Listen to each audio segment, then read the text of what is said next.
अस्सलाम वालेकुम viewers, welcome to my YouTube channel. सब कुछ चलता है। तो हम अपने प्रीवियस अकाउंटिंग प्रिंसिपल्स के बारे में हम बात कर रहे थे एंड हमने अब तक हमने round about 6 accounting principles cover कर लिए हैं और उसमें से गोइंग कंसर्न कॉन्सेप्ट हमने देख लिया है डिटेल में, business entity concept, dual aspect concept, money measurement concept, periodic concept और एक्रूवल कॉन्सेप्ट के बारे में हम अब तक पढ़ चुके हैं। तो आज हम आपको मैचिंग कॉन्सेप्ट के बारे में मैं आपको बताऊंगा कि ये मैचिंग कॉन्सेप्ट क्या है। एक्चुअली देखिए, मैचिंग कॉन्सेप्ट और एक्रूवल कॉन्सेप्ट जो है ना वो मिलते जुलते हैं, ठीक है। इनमें कोई इतना ज़्यादा ख़ास डिफरेंस नहीं है। मैचिंग कॉन्सेप्ट और एक्रूवल कॉन्सेप्ट के बारे में मैंने आपको लास्ट अपनी वीडियोज़ में बताया भी था, कुछ डिटेल में बताया था। मैचिंग कॉन्सेप्ट क्या कहता है कि आपने जो आपका रेवेन्यू और एक्सपेंस इनकर्ड होगा, ठीक है, किस चीज़ के लिए, रेवेन्यू अर्न करने के लिए, तो उससे हमने उसी सेम अकाउंटिंग पीरियड में रिकॉर्ड करना है। So that is known as the matching concept, ठीक है। यहां तक बात समझ आ गई। देखें, it states that the revenue and the expense incurred to earn revenue that belongs to the same accounting period. जो जिस अकाउंटिंग पीरियड का एक्सपेंस हुआ है, जिस अकाउंटिंग पीरियड का एक्सपेंस हुआ है रेवेन्यू जनरेट करने का, आपने उस एक्सपेंस को उसी पीरियड में ही रिकॉर्ड करना है। हम फर्दर मज़ीद हम कुछ एग्जांपल्स के थ्रू हम इसको क्लियर करेंगे। देखें, मोस्टली कंपनियां क्या करती हैं, कंपनियां जो है वो मोस्टली जो कंपनीज़ हैं वो रिपोर्ट करती हैं एक्सपेंस को इनकम स्टेटमेंट में सेम अकाउंटिंग पीरियड में कि हमने इस एक्सपेंस के थ्रू हमने ये एक्सपेंस हमने किया तो है, लेकिन हमने किसकी मद में किया है, हमने रेवेन्यू जनरेट करने के लिए इस एक्सपेंस को किया है, ठीक है। अब देखें, एक केक बेक करने वाली मशीन है, ठीक है। सिंपल इजी एग्जांपल के थ्रू हम चलेंगे, डिफ़िकल्टी की तरफ नहीं जाएंगे। एक केक बेक करने की मशीन है, आपका केक का बिजनेस है, आप केक बनाते हो, बेक करते हो, उसे आप सेल करते हो। अब जो जो एक्सपेंस आपका उसको रेवेन्यू को जनरेट करने के लिए होगा, फॉर एग्जांपल आपका केक बेक करने के लिए आपने जो जो एक्सपेंसेस किए, मशीनरी का आपके पास खर्चा है, इलेक्ट्रिसिटी का ये एक्सपेंस हो गया, ठीक है, लेबर उस पे आई, तो ये सारा काम आप क्यों कर रहे हो, इसीलिए कर रहे हो कि आपका केक सेल हो और उस सेल से जो आपका रेवेन्यू जनरेट हो, ठीक है, तभी आप अपना बिजनेस रन कर पाओगे ना, कि आपका रेवेन्यू जनरेट होगा। तो ये सारे एक्सपेंसेस हम क्यों कर रहे हैं, एक रेवेन्यू को जनरेट करने के लिए कर रहे हैं।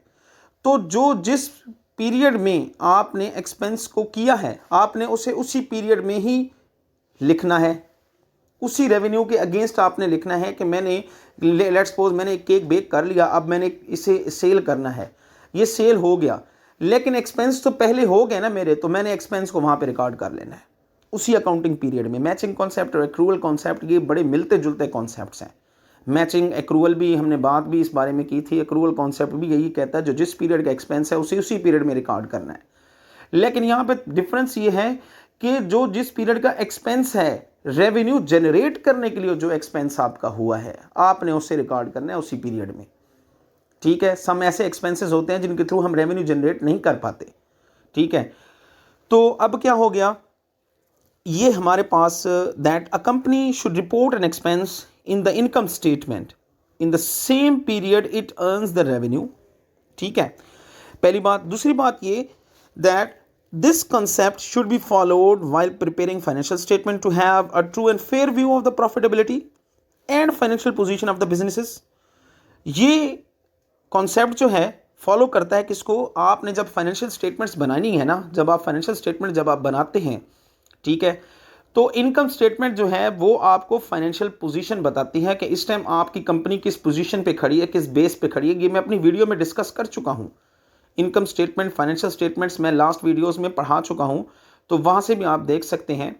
और हमारे पास जो बैलेंस शीट है वो परफॉर्मेंस शो करती है कंपनी की, ठीक है। अब देखें, expenses incurred to earn revenue. Matching concept का असल में मकसद ही यही है कि जो भी एक्सपेंस इनकर्ड होंगे वो रेवेन्यू की मद में होंगे, आप रेवेन्यू जनरेट करने के लिए उन एक्सपेंसेस को कर रहे हैं। एक एग्जाम्पल की तरफ चलते हैं, एग्जाम्पल देखते हैं। देखें, that salary paid in January 22 relating to the December 2021 should be treated as expense for the year 2021 not 2022। Salaries आपको मिल गई, जनवरी में आपको सैलरी मिली, आपने अर्न कब की थी? दिसंबर की सैलरी थी। मिल आपको कब रही है? जनवरी में मिल रही है।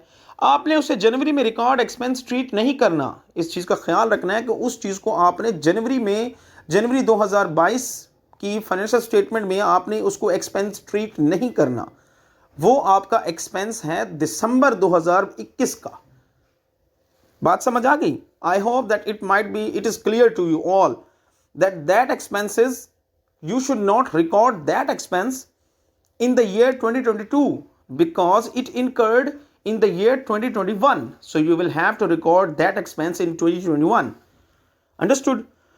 एक और एग्जांपल की तरफ चलते हैं कि हमने एक इक्विपमेंट परचेज किया, एक कंपनी ने लेट्स सपोज एक इक्विपमेंट परचेज किया worth 1 million rupees whose life is for the 4 years and have a residual value of 200,000. तो इसमें यहाँ पे क्या चीज़ है? क्या इक्विपमेंट हमारे एक्सपेंस है? No, equipment is not an expense, that is an asset. अब एक्सपेंस यहाँ पे क्या है? देखिए, यूजफुल लाइफ भी गिवन है, रेजिडुअल वैल्यू भी गिवन है, इक्विपमेंट भी आपने परचेज किया है जिसकी लाइफ 4 साल की है। तो जब हम लाइफ की बारे में बात करते हैं तो it means that we are talking about the depreciation, कि ये 4 साल बाद डेप्रिसिएट हो जाएगा। तो यहाँ पे एक्सपेंस हमारा क्या हो गया? यहाँ पे हमारा एक्सपेंस हो गया depreciation. Depreciation expense debit, accumulated depreciation credit. यहाँ हम इसकी ये एंट्री लेंगे। तो ये हो गया हमारा matching concept. I hope that it is crystal clear to you all. If you guys are having any question regarding matching concept, so please give us your comments, and your comments will be highly appreciated definitely. And further please do like, share and subscribe my YouTube channel सब कुछ चलता है। Thank you so much. Allah Hafiz.